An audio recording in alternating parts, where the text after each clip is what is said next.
বটুমঙ্গল আর বটুমঙ্গল বলছে নাড়ুগুলো আমাকে একটু দাও না, খেয়ে দেখি, সেকে দেখি।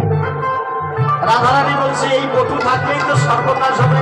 এবার গোবিন্দের সঙ্গে যে বটু এসেছে তাকে একটা মদক মিশ্রিত নাড়ু খাইয়ে দিয়ে মন্দিরে ঘুমিয়ে দিয়েছে।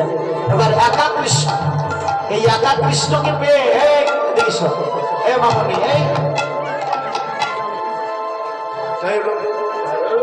আমার গোবিন্দ ব্রাহ্মণের বেশ ধরে এসেছেন রাধারানী এবং সখীদের মধ্যে।